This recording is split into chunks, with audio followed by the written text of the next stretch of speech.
자, 오늘 아주 흥미로운 얘기를 해볼까 하는데요. 월스트리트의, 모든 투자 교과서에 가장 첫 페이지에 나오는 절대적인 규칙이 있거든요. 근데 그 규칙을 평생에 걸쳐서 아주 그냥 박살내버린 한 남자가 있습니다. 대체 누구고 어떻게 그게 가능했을까요? 자, 그럼 먼저 우리가 오늘 깨부셔야 할 그 아주 단단한 믿음이 대체 뭔지부터 좀 봐야겠죠? 이게 뭐냐면요. 수십 년 동안 월스트리트랑 학계를 그냥 꽉 잡고 있던 거의 종교와도 같은 생각이었어요. 네, 바로 이겁니다. 효율적 시장 가설.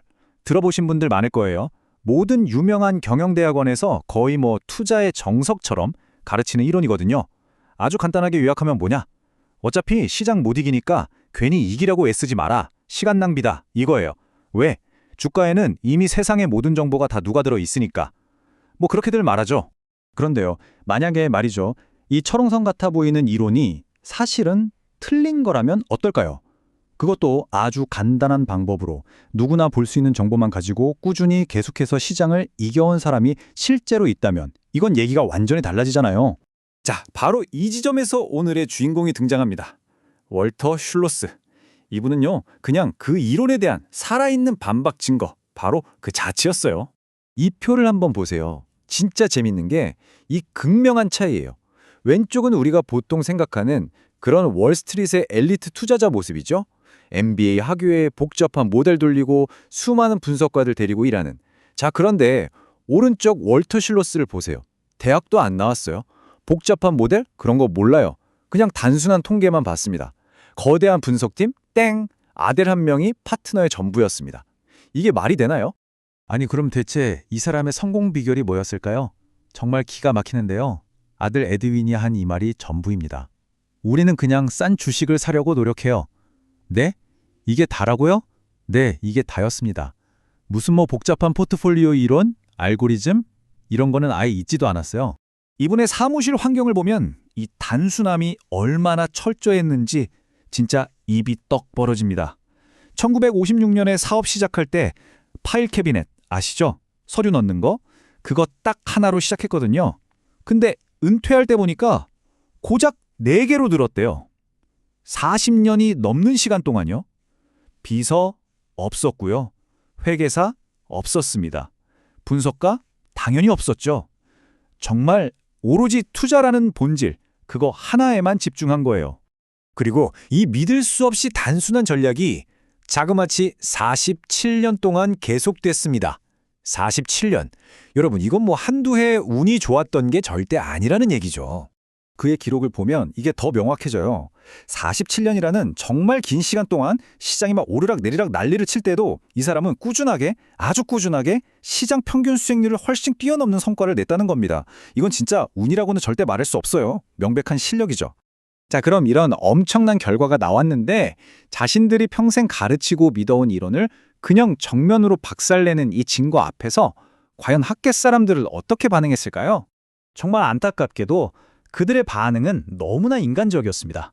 뭘까요? 바로 무시하는 거였습니다.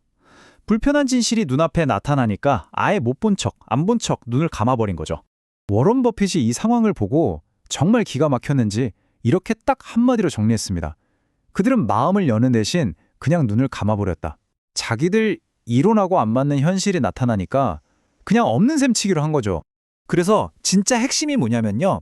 그렇게 잘났다는 대학들 중에 단 한 군데도 월터 슐러스라는 이 어마어마한 실제 데이터를 가지고 우리 이론이 진짜 맞나?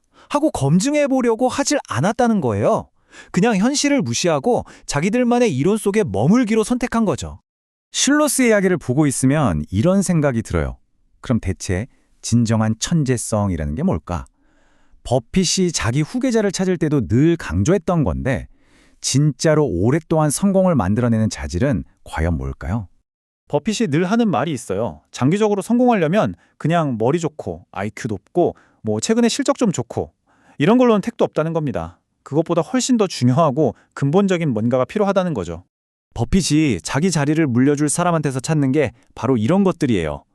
첫째, 한 번도 겪어보지 못한 엄청난 위험을 본능적으로 피할 줄 아는 감각. 둘째, 남들이 다 예 라고 할 때 아니요 라고 말할 수 있는 독립적인 생각. 셋째, 시장이 미쳐 날뛸 게 혼자 평정심을 지킬 수 있는 안정된 마음, 그리고 마지막으로 사람과 조직이 어떻게 움직이는지를 꿰뚫어보는 통찰력. 보세요. 이건 IQ 같은 지능의 문제가 아니에요. 이건 기질, 즉 사람의 됨됨이의 영역인 거죠. 자, 그럼 오늘 이야기 월터 실로스와 워런 버핏을 통해서 우리가 꼭 기억해야 할 시대를 초월하는 교훈들을 한번 정리해 볼까요? 첫 번째, 교과서에 쓰여 있다고 무조건 믿지 마세요. 현실의 결과가 다르면 그 통념에 과감히 도전하세요.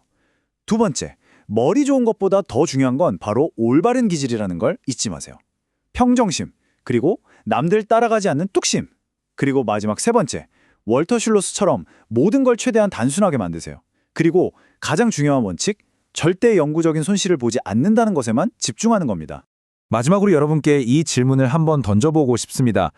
어쩌면 우리가 투자하면서 마주하는 가장 큰 위험이라는 게 시장이 오르내리는 그 자체가 아니라 우리가 아무런 의심 없이 그냥 진리처럼 받아들였던 바로 그 전문가들의 말, 그 이론 자체가 아니었을까요?